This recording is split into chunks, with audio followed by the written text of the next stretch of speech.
Can a lazy kid summoned from Japan who just wants to sleep actually become effective enough of a dungeon master to ward off the attacks of bandits? Well, maybe we'll find out in this book.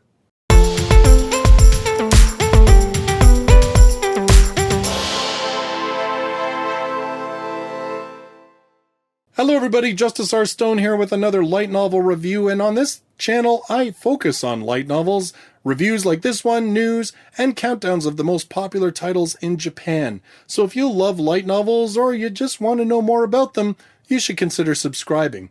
In this review, I am covering volume number 1 of Supana Onikage's light novel series, Lazy Dungeon Master. This one released in English by J-Novel Club. If you want to pick up your own copy, there's a link in the description down below to Amazon. Now this book is a fantasy isekai comedy harem type series. It's got 8 volumes currently released in Japan. It's ongoing. The most recent volume was released just back in July of this year. And it is told mainly in the first-person perspective from the main character's point of view, main character being Keima, our lazy dungeon master. Although sometimes the book does change it up and it goes first-person perspective from a different character, just so that we can kind of see a different person's perspective on events that are going on in the book.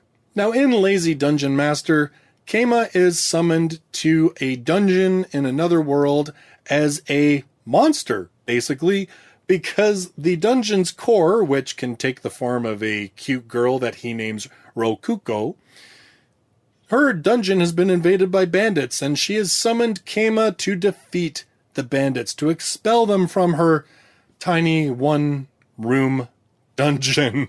Through a rather brief series of misunderstandings, Keima finds himself being made the master of the dungeon, which means that not only does he have power over the dungeon, but if the dungeon's core is destroyed, he will die as well. Talk about giving you some incentive to try and make sure that the dungeon functions and is protected, right? And so Keima is forced to try and come up with ways to earn dungeon points, which allow him to reinforce and strengthen the dungeon, as well as what to do about these filthy bandits that are in the dungeon at the moment and are a constant threat to the dungeon's core.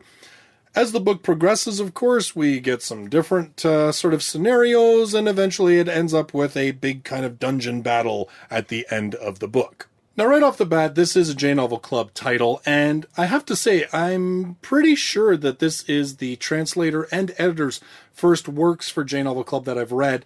And I have to say, you know what? Kudos to Sam. He continues to hire good staff. The translation on this one, incredibly readable, enjoyable. Editing, very, very good. I mean, as per usual, J-Novel Club's ebooks have very few actual errors in them. I don't know if that's because they release them in bits on the website first, which allows them to catch if there's any errors ahead of time or not. But man, their ebooks are always just so good to read because they are just so predominantly error-free. So in general, if you're wondering about that aspect of this book, I thought it was really well done, but it's pretty much what I've come to expect from J-Novel Club. Unfortunately, I wish I could say the same thing about the actual book itself.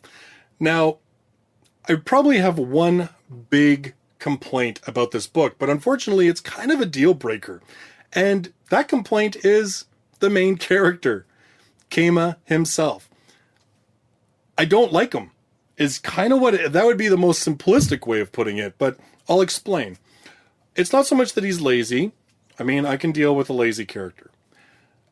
It's more about the fact that he is the most bland character, blasé about things that he should not in any way be blasé about. And there's really nothing that explains who he is even before he comes to this dungeon other than he just wants to sleep. So, let me be a little bit more specific. And I will advise you that, you know, there are things in this book that make it a darker book. And maybe that's the other problem that I have with this book, is that I just really didn't know what this book wanted to be, because it really seemed like it wanted to be a comedy. Oh, look, the main character, he's lazy. Even though it's like a life-threatening thing right now, he just wants to like order a futon and sleep and spend his points on that. And oh, look, he's got a foot fetish because, you know, every dude's got a boob fetish, so let's switch it up a little bit. He's got a foot fetish, yeah, it's kind of cool. And hey, he's going to actually be kind of clever and come up with these good ideas. Look at him go. Hey, the bandits are raping their slave, and he's kind of like, don't want to see that, and turns the channel. And that's as much of an emotional response as he has to it. Hey, you know, we earn deep dungeon points by guys getting killed in the dungeon. Let's encourage the bandits to murder people and bring us bodies and corpses. Yay! Like, who is this guy? I mean, like, I would get it if we had some buildup about who the hell he was. But I think that's the biggest problem, is that this book literally begins with him basically talking to God. Well, I mean, other than the little prologue bit that kind of has him already in the dungeon. But I mean, it starts with him being isekai'd like right away, right? And even his little conversation with God is pointless. There's one interesting idea that kind of comes of it later on in the book that's revealed, but so little is even done with it, or it's so immediately dashed that you're just kind of like, well, I guess that doesn't matter. But you have this main character who is watching these atrocities and just is kind of like, meh, oh well, you know, gotta do what you gotta do to survive. I'm going to bed. Like, I just didn't like the character. He had no character journey. He had no character arc. He was just lazy. He likes feet. He objectifies a slave girl, a 10-year-old slave girl, to the point where he actually convinces the dungeon that he sees her as nothing but a hug pillow. And yes, that manages to save her life, but it just seems like a really horrid way to do things and to continue basically seeing her that way and using her. And I just,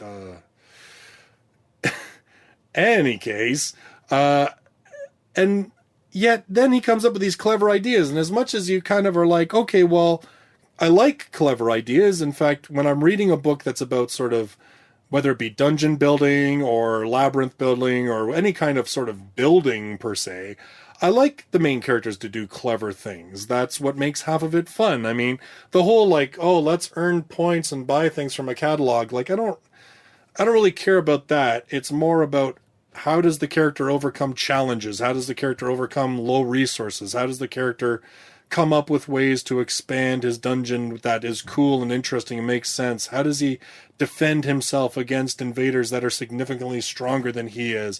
Like, that kind of stuff, yeah, that's good. That's what I want to see. But to have a main character who has zero starting point, so I have no idea why he is clever. It's not like we're told that he's, you know, some incredible gamer, or that he's gamed his butt off, or, you know, even that he's a civil engineering student or whatever, or a history buff, or, you know, he's got like his smartphone with 5,000 different things on it about like strategy and stuff. Like, we're not given any of that.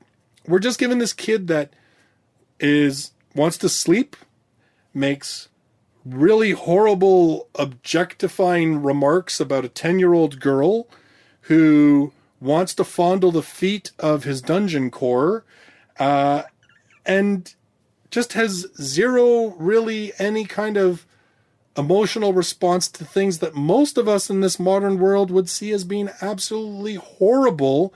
And even if our life did kind of depend on it, we would try and find a different way to make things work. And he doesn't.